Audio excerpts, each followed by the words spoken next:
पहले क्वेश्चन पे आते हैं, फर्स्ट क्वेश्चन पे आ जाते हैं। आयुर्वेद यानी कि जीवन का जो विज्ञान है, ये सबसे पहले किसमें प्रकट हुआ था बताएं। आयुर्वेद किसमें प्रकट हुआ था? अरण्यक, सामवेद, यजुर्वेद या अथर्ववेद? तो बताएं करेक्ट आंसर, राइट आंसर क्या हो जाएगा आपका? सभी लोग बताइए। आयुर्वेद यानी जीवन का विज्ञान सबसे पहले कहां प्रकट हुआ था? करेक्ट आंसर, राइट आंसर क्या हो जाएगा? सुनीता धाकर जी, गुड इवनिंग, स्वागत है आपका। ठीक है, तो इसका जो सही आंसर हो जाएगा आपका, आयुर्वेद यानी जीवन का विज्ञान सबसे पहले जो प्रकट हुआ था ये अथर्ववेद में हुआ था। लेकिन आपको ये ध्यान रखना है कि अगर आपसे उपवेद पूछ लिया जाए तो आयुर्वेद जो आएगा ये ऋग्वेद के अंतर्गत आ जाएगा। तो दोनों फैक्ट आपको अच्छे तरीके से ध्यान रखने हैं। चलिए नेक्स्ट क्वेश्चन पे आते हैं, अगले क्वेश्चन पे। वैदिक धर्म का मुख्य लक्षण इनमें से किसकी उपासना करना था? प्रकृति का, पशुपति का, देवी माता का या फिर त्रिमूर्ति का? तो वैदिक धर्म में मुख्य जो लक्षण था इसमें किनकी उपासना करना था, किनके ये ज्यादा पूजा पे महत्व देते थे?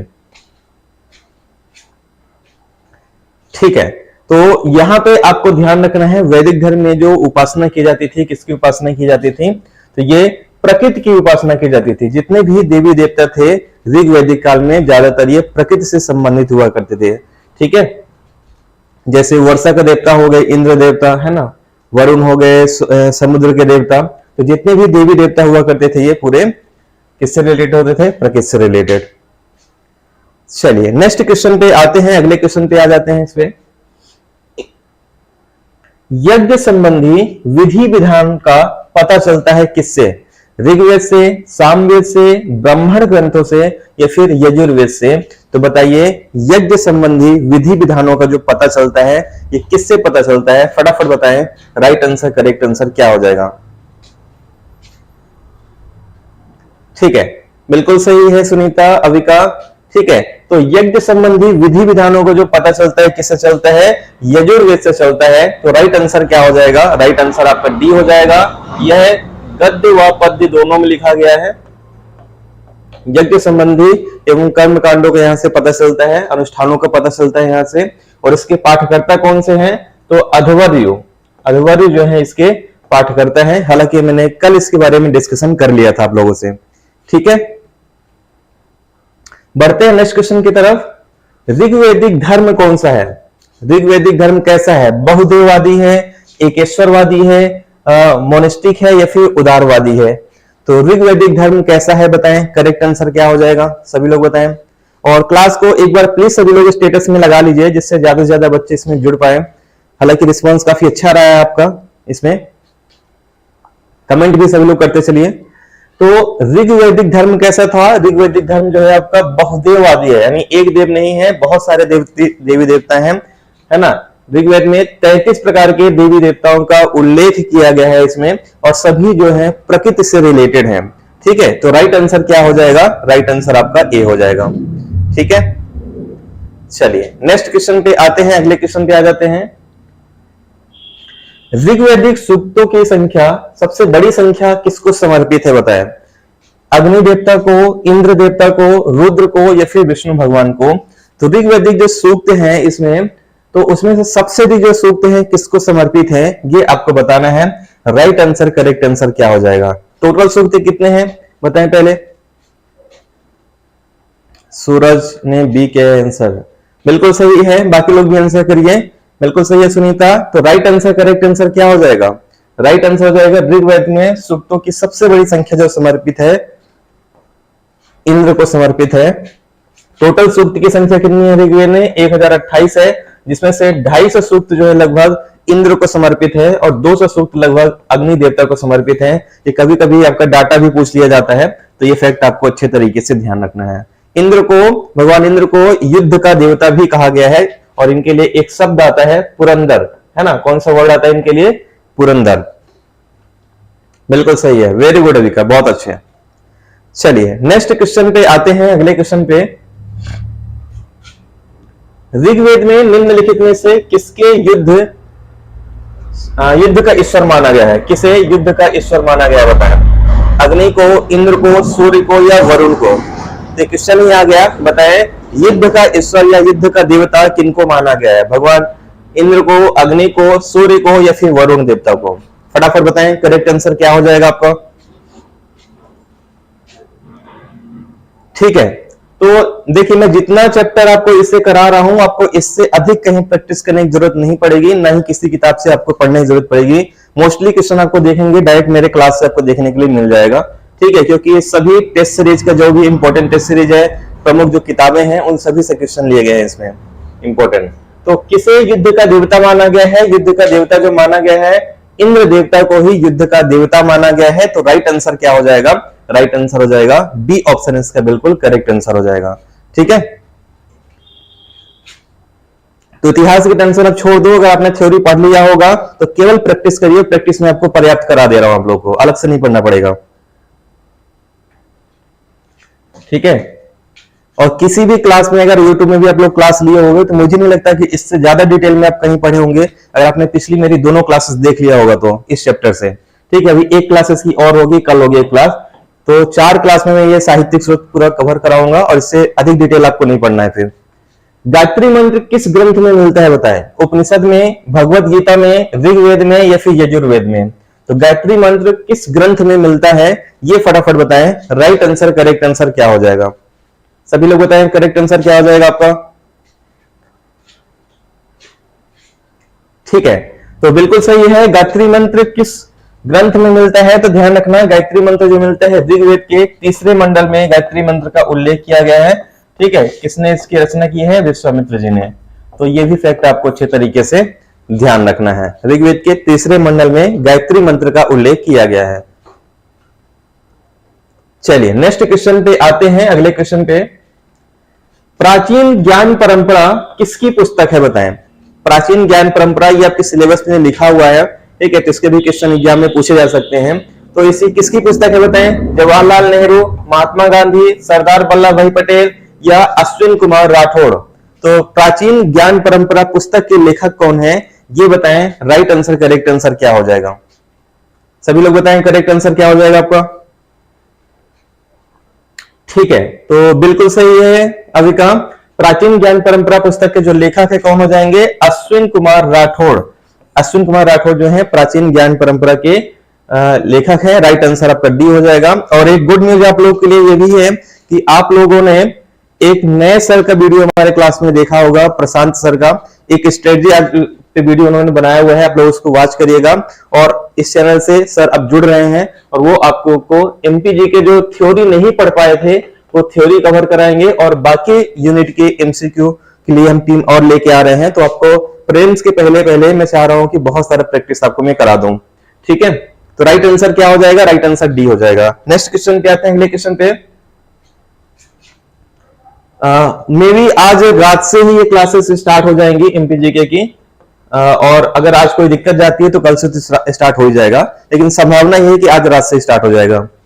भारत शब्द का शाब्दिक अर्थ क्या होता है बताएं? मन को भाने वाला, भार उठाने वाला, महाभारत कराने वाला या करने वाला, या फिर ज्ञान में लगा रहने वाला? तो बताएं भारत शब्द का शाब्दिक अर्थ क्या है? फटाफट बताएं। राइट आंसर, करेक्ट आंसर क्या हो जाएगा? सभी लोग बताएंगे जल्दी से करेक्ट आंसर क्या हो जाएगा आपका। ठीक है, तो भारत शब्द का शाब्दिक अर्थ क्या होता है? भारत शब्द का जो शाब्दिक अर्थ है ज्ञान में लगे रहने वाला। क्या कहलाएगा? ज्ञान में लगे रहने वाला। भाग का मतलब होता है ज्ञान में लगा। ठीक है, ज्ञान या फिर कह सकते हैं इसमें ज्ञान रूपी प्रकाश, और रथ का मतलब होता है लगा हुआ। ठीक है, तो ज्ञान में लगा हुआ। राइट आंसर डी हो जाएगा। नेक्स्ट क्वेश्चन पे आते हैं। ज्ञान रूपी प्रकाश, भारत मतलब, भा मतलब। चलिए नेक्स्ट क्वेश्चन पे आते हैं। वेद शब्द किस भाषा से लिया गया है बताएं? प्राकृत, पाली, संस्कृत या फिर अर्धमागधी? तो बताएं वेद जो है किस यहां पे भाषा से लिया गया है? करेक्ट आंसर क्या हो जाएगा आपका? सभी लोग बताएं राइट आंसर, करेक्ट आंसर क्या हो जाएगा आपका? और आप लोग डेली आप लोग क्लास में करें, 4 बजे डेली क्लासेस चलती हैं, बराबर आपकी प्रैक्टिस हो जाएगी। इसमें हर चैप्टर का प्रैक्टिस हम लोग करेंगे। वेद शब्द किस भाषा से लिया गया है? तो वेद शब्द जो लिया गया है संस्कृत भाषा से लिया गया है। किससे लिया गया है? संस्कृत भाषा से लिया गया है। और वेद का अर्थ क्या होता है? जानना। वेद का अर्थ क्या होता है? जानना या फिर ज्ञान। ठीक है, ये वेद का अर्थ होता है जो संस्कृत भाषा से लिया गया है। नेक्स्ट क्वेश्चन पे आते हैं, अगले क्वेश्चन पे। ऋग्वेद में ओम शब्द का उल्लेख कितनी बार आता है बताएं। ऋग्वेद में ओम शब्द का जो उल्लेख है कितनी बार आता है? 176, 275, 234 या 1028 बार। तो कितनी बार ओम शब्द का उल्लेख ऋग्वेद में किया गया है, ये फटाफट बताएं। राइट आंसर, करेक्ट आंसर क्या हो जाएगा? बहुत इंपॉर्टेंट क्वेश्चन है ये, जल्दी से बताइए। ऋग्वेद में ओम शब्द का उल्लेख कितनी बार आता है? ठीक है, तो यहां पे आपको ध्यान रखना है कि ऋग्वेद में ओम शब्द का जो उल्लेख आता है कितनी बार आता है? 1028 बार आता है टोटल। कितनी बार आता है? 1028 बार। यानी राइट आंसर क्या हो जाएगा? राइट आंसर आपका डी ऑप्शन इसका बिल्कुल करेक्ट आंसर हो जाएगा। ठीक है, चलिए हाँ, नेक्स्ट क्वेश्चन पे आते हैं, अगले क्वेश्चन पे। ऋग्वेद में कुल कितनी शाखाएं हैं बताएं। ये भी अच्छा क्वेश्चन है। ऋग्वेद की कुल कितनी शाखाएं हैं? 2, 3, 4 या 5? तो ऋग्वेद की कुल कितनी शाखाएं हैं ये फटाफट बताएं। राइट आंसर, करेक्ट आंसर क्या हो जाएगा आपका? तो ध्यान रखिएगा, ऋग्वेद की जो टोटल शाखाएं हैं, कुल शाखाएं कितनी हैं? ऋग्वेद की टोटल 5 शाखाएं हैं। इसका नाम आपको जानने की जरूरत नहीं है, ना तो नाम पूछा जाता है, लेकिन फिर भी मैं आपको बता देता हूं, बाकी नाम रटने की आपको जरूरत नहीं है। 5 शाखाएं में साकल, वास्कल, आश्वलायन, सांख्यायन और मांडुकायन, ये टोटल 5 शाखाएं ऋग्वेद की हैं। लेकिन आपको शाखाएं रटने की जरूरत नहीं है, केवल आपको संख्या याद रखनी है कि 5 शाखाएं हैं। ठीक है, नेक्स्ट क्वेश्चन पे आते हैं। ऋग्वेद के किस मंडल को पारिवारिक मंडल कहा जाता है बताएं। ऋग्वेद के किस मंडल को पारिवारिक मंडल कहा जाता है? 1 से 5, 2 से 7, 3 से 7 या फिर 5 से 10? किसको पारिवारिक मंडल कहते हैं ये फटाफट बताइए। राइट आंसर, करेक्ट आंसर क्या हो जाएगा? ठीक है, तो यहां पे आपको ध्यान रखना है, ऋग्वेद के दूसरे से 7वें मंडल को पारिवारिक मंडल कहते हैं, और ये सबसे प्राचीन मंडल है ऋग्वेद का, सबसे पुराना मंडल है। ठीक है, इसलिए इसको क्या कहा जाता है? पारिवारिक मंडल भी कहते हैं। इसके अलावा पहला और 10वां जो मंडल है ये बाद में जोड़ा गया है, ये सबसे नवीन मंडल है। और 8वां मंडल की जो हस्तलिखित ऋचाएं होती हैं उसको क्या कहा जाता है? खिल कहा जाता है। तो ये सभी इसके बारे में आपको ध्यान रखना है इस पे। ठीक है, चलिए नेक्स्ट क्वेश्चन पे आते हैं, अगले क्वेश्चन पे। उपनिषद शब्द का अर्थ क्या होता है बताएं। उपनिषद शब्द का अर्थ क्या होता है? अध्ययन, गीत, समीप उपदेशन या फिर इनमें से कोई नहीं? तो उपनिषद शब्द का अर्थ क्या होता है ये फटाफट बताइए। राइट आंसर, करेक्ट आंसर क्या हो जाएगा?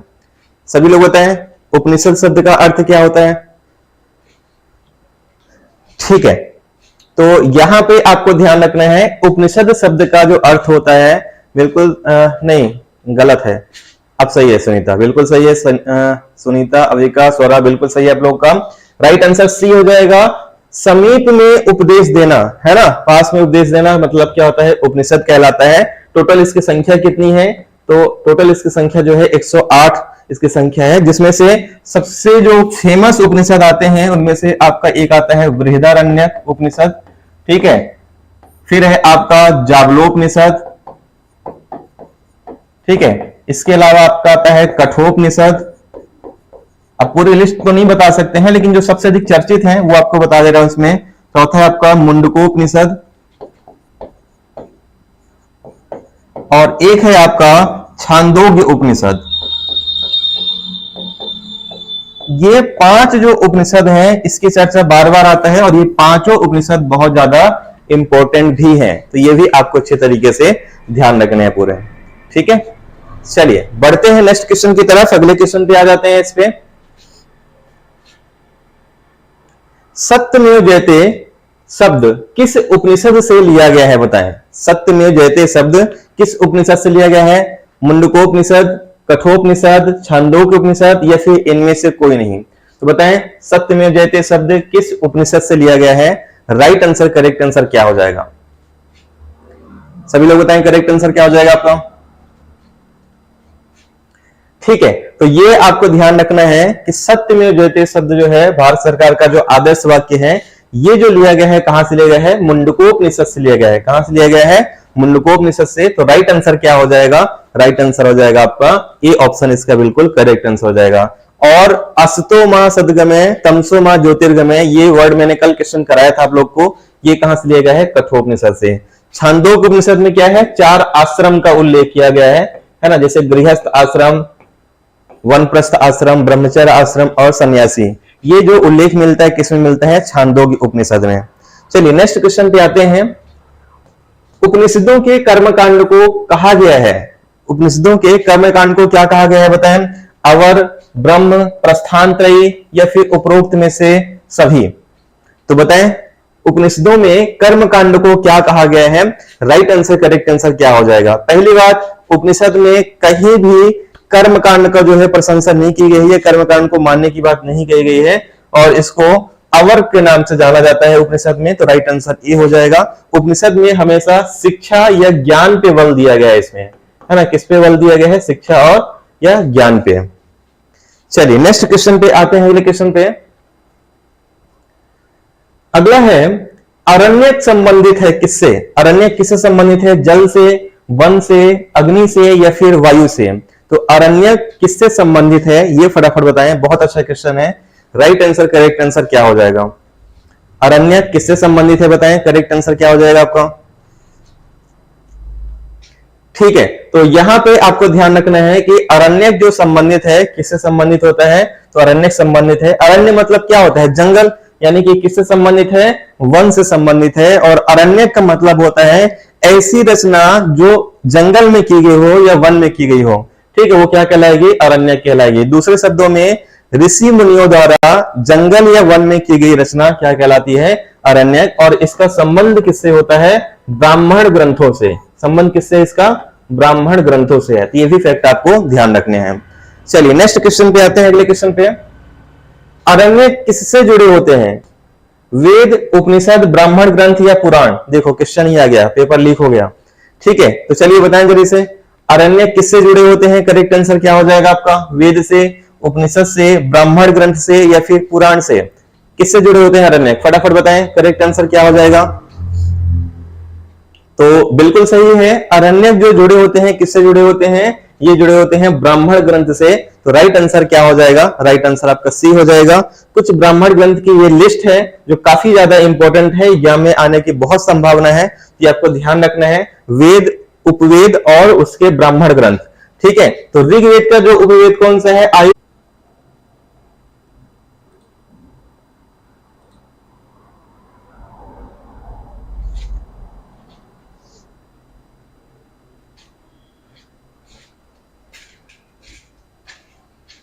सॉरी, थोड़ा सा नेट में प्रॉब्लम चली गई थी, नेट इश्यू हो गया था। आई थिंक अब आप लोग को क्लियर हो गया होगा ये। अब क्लियर होगा आप लोग को ये। ठीक है,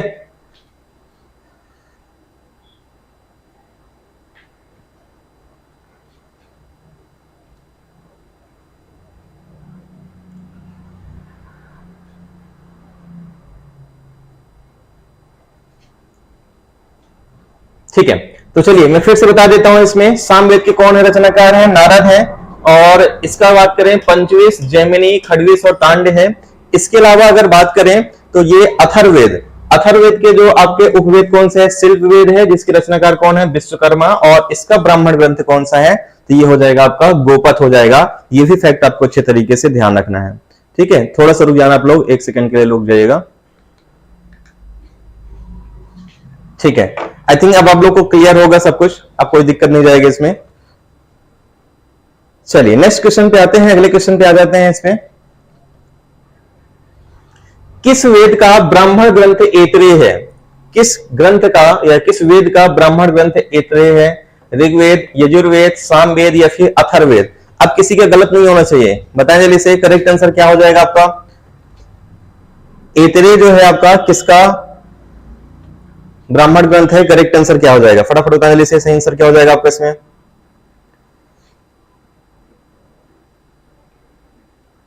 ठीक है, चलिए, तो राइट आंसर क्या हो जाएगा? ये हो जाएगा आपका ऋग्वेद का। ऋग्वेद का ही ब्राह्मण ग्रंथ कौन सा है? ये हो जाएगा ऐतरेय। तो राइट आंसर क्या हो जाएगा? ये एक बार फिर से लिस्ट देख लीजिए। ऋग्वेद में कौन सा आएगा? ऐतरेय और कौशिकी, ये दो ब्राह्मण ग्रंथ आते हैं। और ये देखिए ब्राह्मण ग्रंथ इंपॉर्टेंट है, एग्जाम में आने की संभावना ज्यादा है, तो आपको ये ध्यान रखना है पूरा।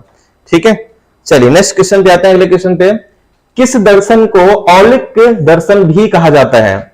तो किस दर्शन को औलिक के दर्शन भी कहा जाता है बताएं? वैशेषिक, सांख्य दर्शन, न्याय दर्शन या फिर योग दर्शन? ये फटाफट बताएं। राइट आंसर, करेक्ट आंसर क्या हो जाएगा आपका? किस दर्शन को औलिक के दर्शन भी कहा जाता है?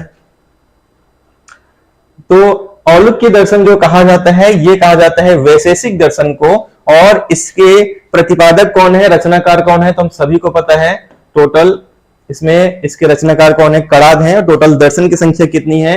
6 दर्शन है इसमें से वैशेषिक, सांख्य, न्याय, योग, पूर्व मीमांसा और उत्तर मीमांसा आता है। इसके बारे में कल मैंने आपको पूरा बता दिया था अच्छे तरीके से, ठीक है। चलिए नेक्स्ट क्वेश्चन पे आते हैं।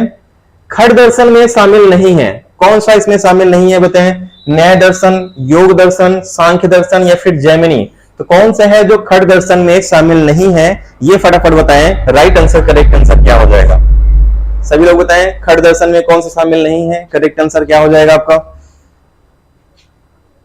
ठीक है, तो यहां पे आपको ध्यान रखना है, खड़ दर्शन में जो शामिल नहीं है, कौन सा शामिल नहीं है? तो इसमें जैमिनी नहीं है, बाकी न्याय, योग, सांख्य ये सभी आते हैं। तो राइट आंसर क्या हो जाएगा? डी हो जाएगा। अब इसको बार बार रिपीट करने की जरूरत नहीं है, क्योंकि मैं बता चुका हूं पहले ही। किस वेद में रोगों का उपचार है बताएं? कौन से वेद में रोगों का उपचार है बताइए? सामवेद, अथर्ववेद, यजुर्वेद या इनमें से कोई नहीं? तो किस वेद में रोगों का उपचार के बारे में लिखा गया है? राइट आंसर, करेक्ट आंसर क्या हो जाएगा? फटाफट बताएं जल्दी से, करेक्ट आंसर क्या होगा आपका? तो बिल्कुल सही है सुनीता। अविका बी कर रही हैं, बी नहीं होगा। रोगों का उपचार का जो वर्णन मिलता है, ये जड़ी बूटियों का रोगों का उपचार मिलता है अथर्ववेद में। तो राइट आंसर क्या हो जाएगा? राइट आंसर आपका सी ऑप्शन इसका बिल्कुल करेक्ट आंसर हो जाएगा। रोगों के उपचार का जो वर्णन मिलता है, कहां मिलता है? अथर्ववेद में, ठीक है। चलिए नेक्स्ट, पर्यावरण को अथर्ववेद में किस शब्द से वर्णित किया गया है? न्यास, परिधि, संतान या फिर पुष्पक? तो यहां पे बताएं जल्दी से, करेक्ट आंसर क्या होगा आपका? पर्यावरण को अथर्ववेद में किस शब्द से वर्णित किया गया है? राइट आंसर, करेक्ट आंसर क्या हो जाएगा? ठीक है, तो यहां पे आपको ध्यान रखना है, पर्यावरण को अथर्ववेद में जो वर्ण इसके लिए मिलता है, कौन सा है? परिधि। तो परिधि वर्ड मिलता है। तो राइट आंसर क्या हो जाएगा? राइट आंसर हो जाएगा आपका बी, इसका करेक्ट आंसर हो जाएगा आपका। ठीक है, तो अगले क्वेश्चन पे आते हैं, नेक्स्ट क्वेश्चन पे आ जाते हैं। इस पे कणव संहिता किस वेद की संहिता है बताएं? कणव संहिता किस वेद की संहिता है? शुक्ल यजुर्वेद, कृष्ण यजुर्वेद, दोनों या फिर इनमें से कोई नहीं? तो कणव संहिता किसके अंतर्गत आती है? ये फटाफट बताइए। करेक्ट आंसर, राइट आंसर क्या हो जाएगा? देखिए मैंने आपको बताया था कि यजुर्वेद की 2 शाखाएं हैं, एक है शुक्ल यजुर्वेद, दूसरा है कृष्ण यजुर्वेद। और कणव संहिता जो आता है, ये शुक्ल यजुर्वेद के अंतर्गत आता है। यानी राइट आंसर क्या हो जाएगा? राइट आंसर आपका ये इसका करेक्ट आंसर हो जाएगा। ठीक है, टोटल कितनी शाखाएं हैं यजुर्वेद की? 2 शाखाएं। और ऋग्वेद की कितनी शाखाएं हैं? 5 शाखाएं हैं, ये भी ध्यान रखना। नेक्स्ट, सभा के सदस्यों को क्या कहा जाता है? कल वाली क्लास भी आप लोग जरूर देखना, है ना। उसमें मैंने पूरा सभा समिति, विदथगण पूरा डिटेल में बताया था मैंने, है ना। तो क्लास पूरा कोई मिस नहीं करना है, सभी क्लास देखना है आप लोग को, इंपॉर्टेंट है। तो सभा के सदस्यों को क्या कहा जाता है? सभा से सभासद, सभापति या फिर सभापाल? तो बताइए सभा के सदस्यों को क्या कहा जाता है? राइट आंसर, करेक्ट आंसर क्या हो जाएगा? देखो जितना आप लोग किताब में प्रैक्टिस में टाइम लगेगा, उतने ही कम समय में हम लोग यहाँ भी प्रैक्टिस कर लेंगे। और जो चीज आप सुनते हो वो ज्यादा देर तक याद रहता है। तो मुझे लगता है ये ज्यादा अच्छा तरीका है आपके रिवीजन करने का। सभा के सदस्यों को क्या कहा जाता है? तो ये कहा जाता है सभासद। और ऋग्वेद में सभा के लिए टोटल 8 बार उल्लेख किया गया है। सभा के लिए कितनी बार उल्लेख मिलता है? 8 बार। ये भी फैक्ट आपको अच्छे तरीके से ध्यान रखना है। ठीक है, चलिए नेक्स्ट क्वेश्चन पे आते हैं, अगले क्वेश्चन पे। समिति शब्द ऋग्वेद में कितनी बार आता है बताएं? सभा तो 8 बार आ गया, तो समिति शब्द कितनी बार आया है? 8, 9, 13 या फिर 17? समिति शब्द ऋग्वेद में कितनी बार उल्लेखित हुआ है? ये फटाफट बताइए। राइट आंसर, करेक्ट आंसर क्या हो जाएगा? सभी लोग बताएं करेक्ट आंसर क्या हो जाएगा आपका? ठीक है, तो यहां पे आपको ध्यान रखना है कि समिति शब्द ऋग्वेद में कितनी बार आया है। तो समिति शब्द जो आया है ऋग्वेद में टोटल 9 बार आया है। तो राइट आंसर बिल्कुल सही है। स्वरा, सुनीता, आपने बी, सी कैसी नहीं होगा, ये बी होगा। 9 बार आया है इसमें। सभा शब्द का इस्तेमाल हुआ है 8 बार और समिति शब्द जो आया है ये 9 बार आया है टोटल। इसके अलावा कुछ मैंने बताया था कि ये मैं पूरी लिस्ट भी आज लेके आऊंगा, है ना। तो ये कुछ लिस्ट और भी हैं जो एग्जाम में पूछे जा सकते हैं। इसमें से सबसे अधिक जो इंपॉर्टेंट है वो भी मैं आपको बता दूं कौन कौन से इंपॉर्टेंट है। एक तो जन शब्द है, जन 275 बार आया है। ओम शब्द 1028 बार मैं करा दिया हूं, ठीक है। फिर उतना ज्यादा ये इंपॉर्टेंट नहीं है इसमें। सूर्य शब्द देख सकते हो 10 बार उल्लेख किया गया है। रुद्र शब्द का 3 बार, ठीक है। सभा शब्द का 8 बार, ठीक है। क्षत्रिय शब्द का 9 बार।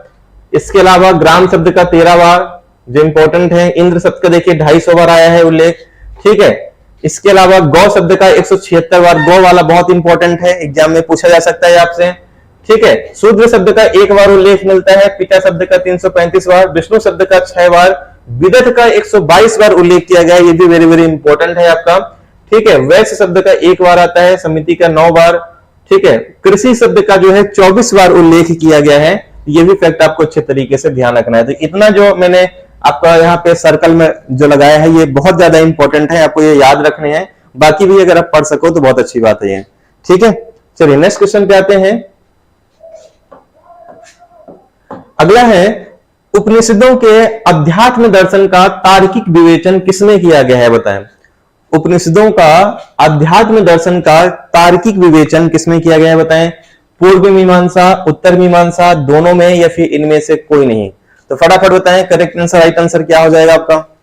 उपनिषदों के अध्यात्म दर्शन का तार्किक विवेचन किसमें किया गया है, राइट आंसर, करेक्ट आंसर क्या हो जाएगा आपका, ठीक है। तो यहां पे आपको ध्यान रखना है अध्यात्म दर्शन का तार्किक विवेचन जो मिलता है ये पूर्व मीमांसा में मिलता है, जिसके रचनाकार कौन है, वादरायण। कौन है इसके रचनाकार, वादरायण है। तो ये फैक्ट भी आपको अच्छे तरीके से ध्यान रखना है। और उत्तर मीमांसा के कौन है, जैमिनी, ठीक है। ये आपको पता ही होगा ऑलरेडी। चलिए नेक्स्ट क्वेश्चन पे आते हैं। अगले क्वेश्चन पे, सबसे प्रमुख और सबसे बड़ा पुरुषार्थ किसे माना गया है, धर्म, अर्थ, कर्म, मोक्ष या फिर उपरोक्त सभी। तो सबसे बड़ा कर्म इनमें से कौन सा माना गया है, फटाफट बताएं करेक्ट आंसर क्या हो जाएगा। गीता में क्या कहा गया है ना, आपको पता ही होगा गीता में क्या कहा गया है। मोक्ष सबसे बड़ा कर्म है, सबसे बड़ा पुरुषार्थ है, नहीं। मोक्ष से भी बड़ा कौन सा है, कर्म, ठीक है। क्योंकि अगर आप कर्म करोगे तभी आपको मोक्ष मिलेगा, कर्म ही नहीं करोगे तो मोक्ष कैसे मिलेगा, ठीक है। तो अंतिम लक्ष्य जरूर हो सकता है मोक्ष की प्राप्ति, लेकिन सबसे बड़ा जो पुरुषार्थ है किसको माना गया है, कर्म को माना गया है, ठीक है। तो कर्म करो, फल की चिंता ना करो। चलिए नेक्स्ट क्वेश्चन पे आते हैं। निम्नलिखित में से कौन सा वेदांग का हिस्सा नहीं है, बताएं। कौन सा वेदांग का हिस्सा नहीं है, ज्योतिष, कल्प, निरुक्त या आगम।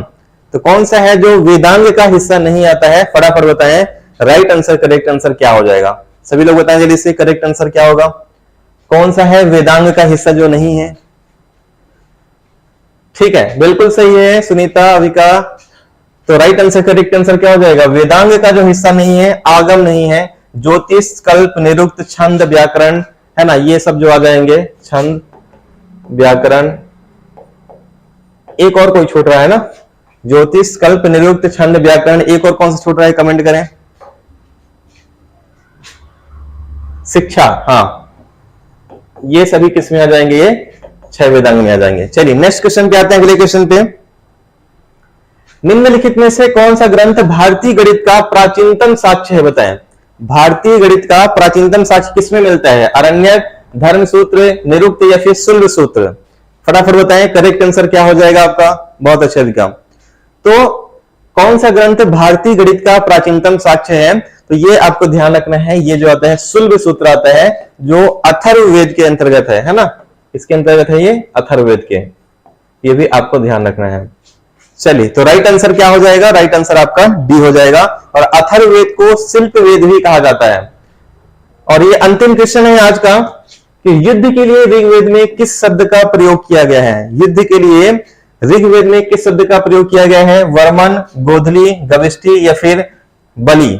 तो बताएं युद्ध के लिए ऋग्वेद में किस शब्द का प्रयोग किया गया है, राइट आंसर, करेक्ट आंसर क्या हो जाएगा आपका, करेक्ट आंसर क्या होगा बताएं। ठीक है, तो यहां पे राइट आंसर हो जाएगा युद्ध के लिए ऋग्वेद में जो शब्द का प्रयोग किया गया है, कौन सा शब्द किया गया है, गविष्टि शब्द का प्रयोग किया गया है ना। जो गाय के लिए युद्ध होता था, गविष्टि का मतलब होता है गाय की खोज, है ना। इसका अर्थ क्या होता है, गाय की खोज।